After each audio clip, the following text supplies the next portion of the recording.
রাম মন্দির উড়িয়ে দেবে। দুজন ধরা পড়েছে। ধর্মীয় পরিচয় যদি আপনি জিজ্ঞাসা করেন, সার্টিফিকেটে তারা হিন্দু, আমি তাদেরকে হিন্দু মনে করি না। সেটা আমি মনে করি তারা হিন্দুও নয়, তারা মুসলমানও নয়, তারা হচ্ছে সমাজের কীট। আমি আপনাদের বলবো, আমরা হিন্দু মুসলমান ওদের ফাঁদে পা দেব না। আজকে রাম মন্দির নিয়ে ভিডিও, যারা ধর্ম নিয়ে ভেদাভেদ করে তারা সমাজের কীট। হিন্দু মুসলমান আমরা ওদের ফাঁদে পা দেব না। প্রিয় দর্শক, আমি রিন্টু আইসেব রিন্টু চ্যানেলের পর্দায় ভিডিও করি সত্য মিথ্যা তুলে ধরার জন্য। প্রিয় দর্শক, নওশাদ সিদ্দিকীর বক্তব্য আইসেব রিন্টু চ্যানেলের পর্দায় দেখাবো।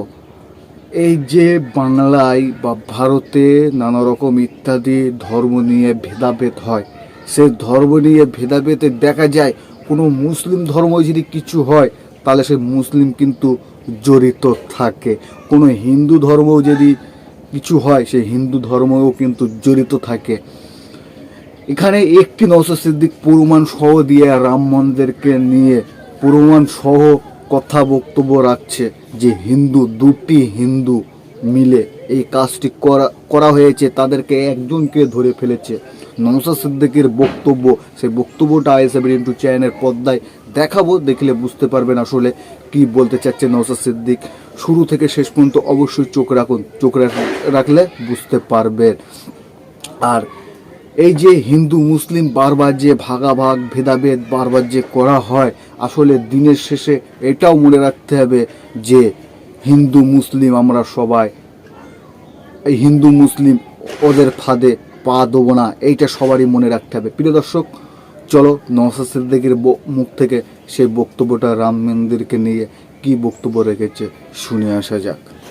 নাকি হুমকি দিয়েছে অযোধ্যায় যে রাম মন্দির হচ্ছে বাবরি মসজিদের পরিবেতে জায়গাতে, সেখানে নাকি কি বলছে, এই রাম মন্দির উড়িয়ে দেবে। দুজন ধরা পড়েছে। ধর্মীয় পরিচয় যদি আপনি জিজ্ঞাসা করেন, সার্টিফিকেটে তারা হিন্দু, আমি তাদেরকে হিন্দু মনে করি না। আমি ব্যক্তিগত বলছি, তাদেরকে আমি হিন্দু মনে করি না।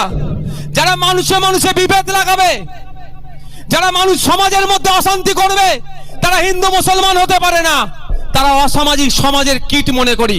কিন্তু বাই সার্টিফিকেটে যদি ধর্মীয় পরিচয় যেখানে উল্লেখ করা আছে সেটা হিন্দু। আমি অনুরোধ করব, এই ধরনের ভোট আগিয়ে আসলে মসজিদে দেখবেন শুয়োরের গোশত রাখবে, মন্দিরে গরুর গোশত রেখে দিয়ে হিন্দু মুসলমানের মধ্যে লড়াই লাগিয়ে দিতে পারে। মুসলমান ভাববে মন্দিরে, মুসলমান ভাববে মসজিদে শুয়োরের গোশত মানে অন্য ধর্মের মানুষ রেখেছে, আমার হিন্দু ভাই ভাববে মন্দিরে গরুর গোশত মানে ওরা রেখেছে। এই আমরা ওরা করে কিন্তু অশান্তি লাগিয়ে দিতে পারে। আমি অনুরোধ করছি আপনাদের কাছে, এদের ফাঁদে আপনারা পা দেবেন না। এই ধরনের একটা জাস্ট উদাহরণের জন্য বলছি, এই ধরনের অনেক কাণ্ড ঘটাবে। ফেসবুক হোয়াটসঅ্যাপে বিভিন্ন দেবদেবীর নামে, বিভিন্ন পাইগম্বরদের নামে বিভিন্ন গালাগালি লিখে শেয়ার হবে, ওরা করবে, একটা শক্তি আছে। যেটা আমি মনে করি তারা হিন্দুও নয়, তারা মুসলমানও নয়, তারা হচ্ছে সমাজের কীট। তারা ক্ষমতায় থাকার জন্য, ক্ষমতায় আসার জন্য এই ধরনের অপকর্ম করতে পারে। আমি আপনাদের বলবো, আমরা হিন্দু মুসলমান ওদের ফাঁদে পা দেব না। আমরা হিন্দু মুসলমান ওদেরকে প্রতিহত করব। আমরা দীর্ঘদিন ধরে যেভাবে একসাথে বসবাস করব।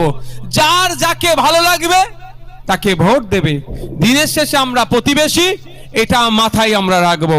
এটা মনে রাখবেন যে দাদা দিদি অনেক, কে বলছে হিন্দু বিপদে আছে, কে বলছে মুসলমান বিপদে আছে, কিন্তু যদি আমার একটা হিন্দু ভাই বিপদে পড়ে, আমার একটা মুসলমান ভাই বিপদে পড়লে, এখানে ওই দাদা দিদি ছুটে আসবে না। ওই পাশের হিন্দু বিপদে পড়লে মুসলমানটাই আগে ছুটে যাবে, মুসলমান বিপদে পড়লে হিন্দুটাই আগে ছুটে আসবে উদ্ধার করতে। আপনার পাড়ার সমস্যা যদি কিছু হয়, পাড়াতেই মিটিয়ে নেবেন। কোনো দাদা দিদিকে এন্ট্রি করতে দেবেন না ওই সমস্যাতে। ওই দাদা দিদি আসলে তাদের রাজনৈতিক ব্যবসার চরিতার্থের স্বার্থে আপনাদের মধ্যে বিভাজন করে দিতে পারে। তাই অনুরোধ করব, দিনের শেষে মানুষ, এটাই হচ্ছে আমাদের কাছে বড় পরিচয়। মন্দিরে মসজিদে ধর্ম থাকবে, মন্দির মসজিদকে রক্ষা করার দায়িত্ব হবে মানুষ এটা মাথায় রাখতে হবে। এটা মাথায় থাকবে তো? এটা মাথায় রাখবেন। না হলে ভোট আগিয়ে আসবে, বিভেদের রাজনীতি ছড়াবে। আমরা ওদের ফাঁদে পা দেব না, ওদের অপচেষ্টায় আমরা কোনো রকম ভাবে সাকসেস হতে দেব না, ওদের অপচেষ্টাকে আমরা সমূলেই নির্মূল করব। শেষের দিকে